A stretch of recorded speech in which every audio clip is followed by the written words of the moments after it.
6:32 in the morning. That's when I heard the scream, high-pitched cracking on the last word.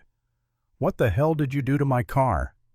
I took another sip of coffee, calm as sunrise, and watched the gold light spill over what used to be a $60,000 Lamborghini and was now a skeleton of yellow metal sitting on its brake rotors. Some boundaries you ask people to respect. Others you teach. 6 weeks earlier, I would have laughed if you'd told me I'd end up dismantling a car in the middle of suburbia. Back then I was just a retired carpenter named Sterling Caldwell, trying to live quietly in a cul-de-sac where every lawn looked the same and every neighbor waved the same polite wave. My wife Sarah used to say that precision was love made visible. We'd poured that driveway together 8 years ago. Now it was just me and the ghost of her laugh echoing off the porch. Then came the Lamborghini, bright yellow loud even when it wasn't moving. It belonged to Breen Sutton, 23, the kind of kid who thought money replaced manners.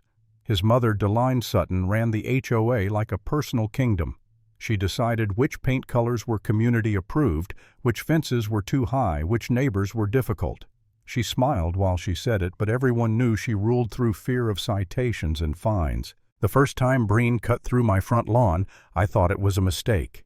The engine screamed down the street, tires carved a diagonal scar across the grass, black rubber and torn dirt slicing through what used to be green. I walked down, knocked on their door, still polite. He opened it, half awake, smirked when I told him he'd torn up my yard. "Dude, it's just grass," he said. Then his mom appeared, silk robe, coffee mug with some cheesy quote about kindness. "Oh, Mr. Caldwell," she cooed, "boys will be boys." I'm sure it was an accident. The way she said it, like she was granting me mercy, made my jaw tighten. I thanked her anyway. Old habits die hard. The next morning it happened again. Same time, same track, deeper grooves. I filmed it this time thinking proof would make a difference. I printed photos, wrote a calm letter, mailed it certified. When I called the HOA, Deline's voice came through sweet and sharp. "We'll discuss it at the next meeting, Sterling. Let's not make drama over a few blades of grass." I didn't realize then that she was already rewriting the story. At that meeting, 40 minutes of boredom passed before she called my name. I stood up, showed the pictures, the videos, the letter. She listened, head tilted, smile glued in place, then said, "Our HOA doesn't prohibit driving across lawns, and we prefer friendly conversations over formal complaints." Then she added, "Perhaps Mr. Caldwell should consider a fence." Laughter rippled around the room, the kind that hides fear. No one defended me except Ramona, an old neighbor with shaky hands and a steel spine. "That car's dangerous," she said. Deline thanked her, then moved on to holiday decorations. Meeting over. I walked home under the streetlights, humiliated. That night I scrolled the neighborhood social page and saw her post. Some folks need to remember that harmony matters more than being territorial about every blade of grass. 37 likes. My name wasn't in it, but it might as well have been tattooed across it. I felt something snap. Not anger exactly, something colder. The kind that builds when the system says no in every language but justice. The next few mornings, Breen didn't just drive through. He spun donuts laughing, filming himself. I called the police. Officer Mercer came, young, polite, hopeless. "Sir, it's civil trespass," he said. "Best thing you can do is put up a fence." I showed him the videos, the letters, the signatures. He nodded like I was a slow student. "I'll talk to them, but there's not much else I can do." When he left, I realized what Sarah would have said. The world only works when people feel shame. And people like the Suttons didn't. I tried sleeping that night, staring at the ceiling, wondering if I'd become that grumpy old man everyone avoided. Maybe I should have let it go, just reseed the lawn, pretend it didn't matter. But every time I looked out at those tire marks, I saw 8 years of care shredded for someone's convenience.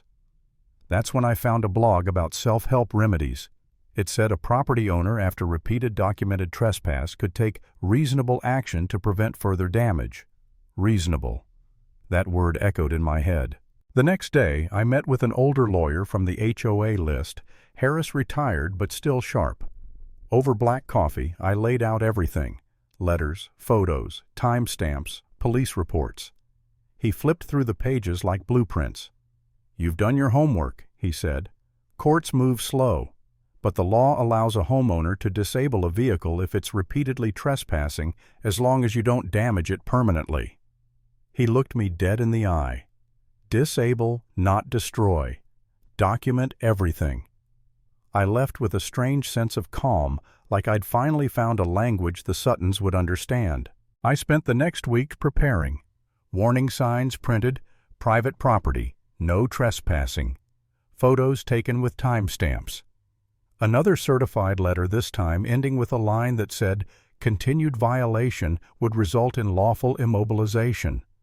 I saved every document in a binder thick enough to use as armor, and I waited. Wednesday, 6:37 a.m. The Lamborghini screamed across my yard again, harder this time. Breen looked right at my window as he did it, phone raised, grinning. That image burned itself into me. I didn't yell. I didn't chase. I just wrote "final violation" at the top of my notebook. That night I set up my tools like a ritual. Hydraulic jack, impact driver wrench, set gloves, tarp. Everything organized by size and purpose. Years of carpentry had taught me that order is the difference between precision and chaos. Around 11 I walked outside, looked at the ruined grass, the dying patches that would take months to heal. I thought about Sarah watering that same lawn, laughing about how she'd never get the hose untangled. "Don't let people walk over you just because it's easier," she'd told me once. I whispered it out loud, then went back in and set my alarm for 2 a.m. The night air was cold when I stepped out, pushing the cart down the street. The yellow car gleamed faintly under a dead streetlight. Arrogance turned ghostly. I worked fast, quiet, careful. Lift, loosen, label, remove. 4 wheels, then both seats, front and rear bumpers, mirrors, exhaust tips. Every bolt bagged and tagged. Not a scratch on the paint. The car sat on its rotors, stripped of its swagger. I arranged the parts on their lawn like an art exhibit, wheels forming a square, seats in the middle, facing each other. Bumpers leaned like walls. On the driver's seat, a laminated card. Vehicle components removed under civil remedy.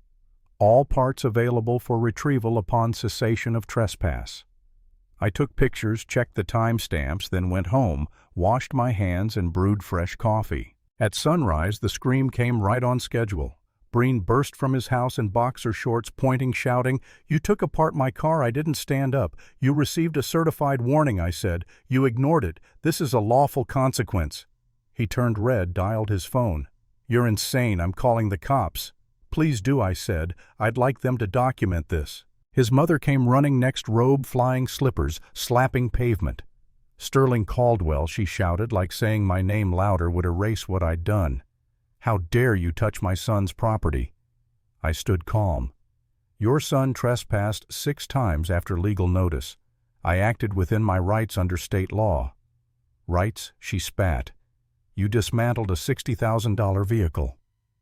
Then the sirens came. Officer Mercer arrived first, wide-eyed, then a second cruiser, older sergeant, calm voice, name tag, reading Vaughn. He looked at the scene, then at me. "Morning, Mr. Caldwell. I assume you have documentation." I handed him the binder. He read in silence while Deline screamed about lawsuits and vandalism. Neighbors gathered, filming on their phones. Ramona stood near the curb, arms crossed, proud. When Vaughn finished reading, he looked up.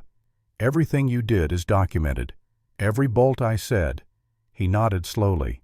"Ma'am," he called to Deline, "your son was warned repeatedly. Nothing's damaged, nothing's stolen. This qualifies as a self-help remedy, not a crime." Her mouth opened and closed like a fish. "You can't be serious." "Completely," he said. "If Mr. Caldwell wanted to press trespassing charges, he could. I suggest you focus on reassembling your car." The kid went pale. The sergeant turned back to me. "Next time, maybe build that fence." I almost smiled. By afternoon, photos of the scene were all over social media. "When you mess with the wrong neighbor," one caption said. Comments flooded in praise jokes, hashtags about karma. I didn't post any of it, but I saw the views climbing. The HOA board called an emergency meeting 2 days later without Deline. The room was packed. People who'd stayed silent before now lined up to speak. One after another they told stories, fines, favoritism, ignored complaints. Ramona's voice shook, but carried. Sterling did everything right, she said. He followed the rules we're supposed to believe in. When those failed, he reminded us what accountability looks like. Deline tried to defend herself, calling me unstable and my act illegal, but the lawyer chairing the meeting cut her off. Police determined it was lawful. You misused authority. That's why we're here. The vote wasn't close.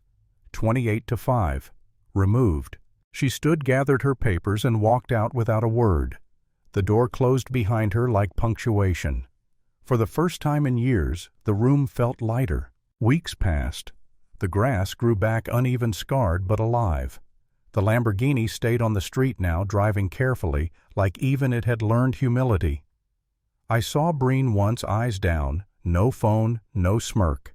His mother stopped attending HOA events altogether. People waved to me, more stopped to talk, thanked me for standing up. Funny thing, justice makes you popular only after it's safe. One evening I sat on the porch with my coffee watching the driveway glow in sunset. Sarah's driveway. Still perfect. No tire marks, no violations. Just quiet. And for the first time in a long time, peace didn't feel like surrender. Some lessons you teach with words. Others you carve into memory. And the only way some people learn respect is when you take their pride apart bolt by bolt.